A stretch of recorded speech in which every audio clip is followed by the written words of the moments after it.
तेलंगणा राज्यातील पोचमपाड धरणाच्या बॅकवॉटरमुळे नांदेड जिल्ह्यातील अनेक शेतकऱ्यांचे दरवर्षी मोठे नुकसान होत आहे.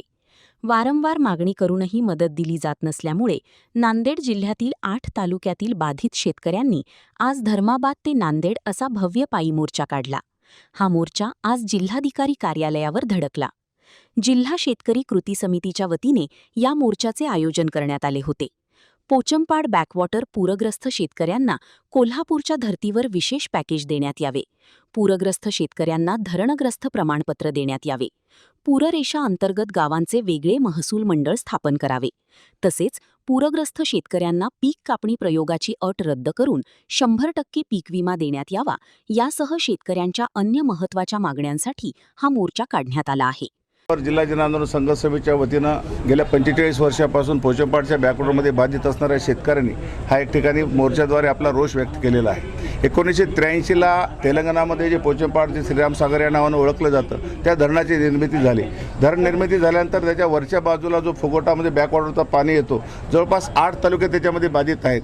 मुदखेडपासून उमरी, धर्माबाद, नायगाव, बिलोली, देगलूर आणि लोहा ही तालुके सातत्यानं पुरामध्ये जातात. शासनानं अनेकदा विनंती करूनही आम्ही गेल्या वर्षी 1 महिना आंदोलन केलं, मी पलीकडल्या वर्षी 1 महिना आंदोलन केलं. मग शेतकऱ्यांनी आंदोलन करू जर न्याय मिळत नसेल तर आम्हाला रस्त्यावर यावं लागेल.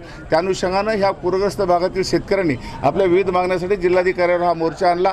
आमची प्रामुख्यानं मागणी आहे, जे सरकार आलमट्टी धरणाच्या अनुषंगानं कोल्हापूरमधल्या बाधित शेतकऱ्याला जो न्याय देतो आहे, त्यांना जो GR लागू केला, ज्यांना आपल्या अतिवृष्टी मदत तिप्पट मिळते, त्यांचं पूरग्रस्ताचं कर्ज माफ आहे, तोच GR नांदेडमधल्या पूरग्रस्तांना लागू करावा अशी आमची मागणी आहे. त्याचं भौगोलिक कार्यक्रम मी महाराष्ट्र प्रदेश सचिवांना सांगितलं आहे. जे मुख्यमंत्र्यांचे सचिव आहेत श्रीकर परदेशी, मी सर्व मंत्र्यांना पण सांगितलं आहे. कारण नांदेडला येणारी गोदावरी ही नाशिकहून येते. नाशिक हा महाराष्ट्राच्या पश्चिमेचा जिल्हा. नाशिकहून गोदावरी नांदेडमध्ये 700 किलोमीटर येते. येताना नदीमध्ये 6 धरणाचं पाणी टाकलं जातं, 9 नद्या तिला मिसळतात. मग प्रचंड असा महापूर घेऊन जर महाराष्ट्राचा पूर आमचा नांदेड जिल्हा झेलत असेल आणि नांदेडच्या पूर्वेकडले तालुके उमरी, धर्माबाद, नायगाव, देगलूर, बिलोली ही तालुके, मुदखेड ही तालुके सातत्याने अतिवृष्टीमध्ये आहेत. शेतकरी उद्ध्वस्त झाला आहे. शेतकऱ्याकडे 10 पैसे नाहीत. मुलांचं शिक्षण आहे, मुलींचं लग्न आहे. मग आमचा शेतकरी किती दिवस त्रास सहन करणार? मग शासनाला जागा करण्यासाठी आम्हाला रस्त्यावर आज 45 डिग्रीचं टेम्परेचर आहे. आज माता भगिनी या रस्त्यावर आहेत. कशासाठी? येणाऱ्या पिढीसाठी. आम्ही त्या ठिकाणी शासनाला विनंती करतोय. 45 वर्षात आम्ही महापूर सहन केला आहे. आमच्या ह्या मुलांच्या शिक्षणासाठी म्हणा,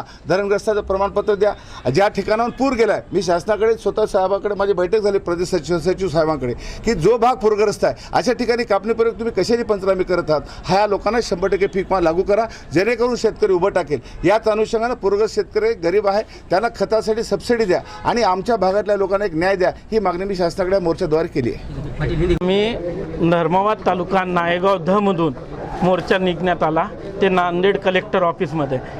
आदरणीय या शेतकरी संघर्ष समितीचे अध्यक्ष मनूरकर काका यांनी शेतकऱ्यांना जे पावसाचं पाणी आणि बॅकवॉटर यांच्यामुळे शेती जे नुकसान होत आहे, आज एवढ्या प्रमाणात 25,000 ते 50,000 हेक्टर पाण्याखाली जमीन चालली आणि शेतकऱ्याचा तोंडावरचं पीक निघून चाललं आहे. त्या गोष्टीसाठी आम्ही संघर्ष समिती नायगावमधून, धर्माबाद तालुक्यातून ते कलेक्टर या संघर्ष समितीचं एकच मागणं होतं की कोल्हापूर धर्तीवर जे GR लागू झाला होता तो नांदेडला बी तोच GR लागू व्हावा आणि शेतकऱ्याला तसेच मुआवजे बसवावं. परंतु या ठिकाणी शेतकरी स्वतः 6ला उठून या सगळ्या कार्यक्रमात पुढाकार घेऊन पुढे आले. परंतु आमच्या तालुक्यातले आमदार किंवा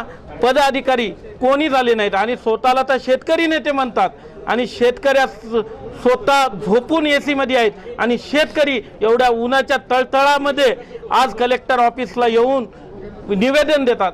प्रतिनिधी माधव हनुमंते, NTV न्यूज मराठी, नांदेड.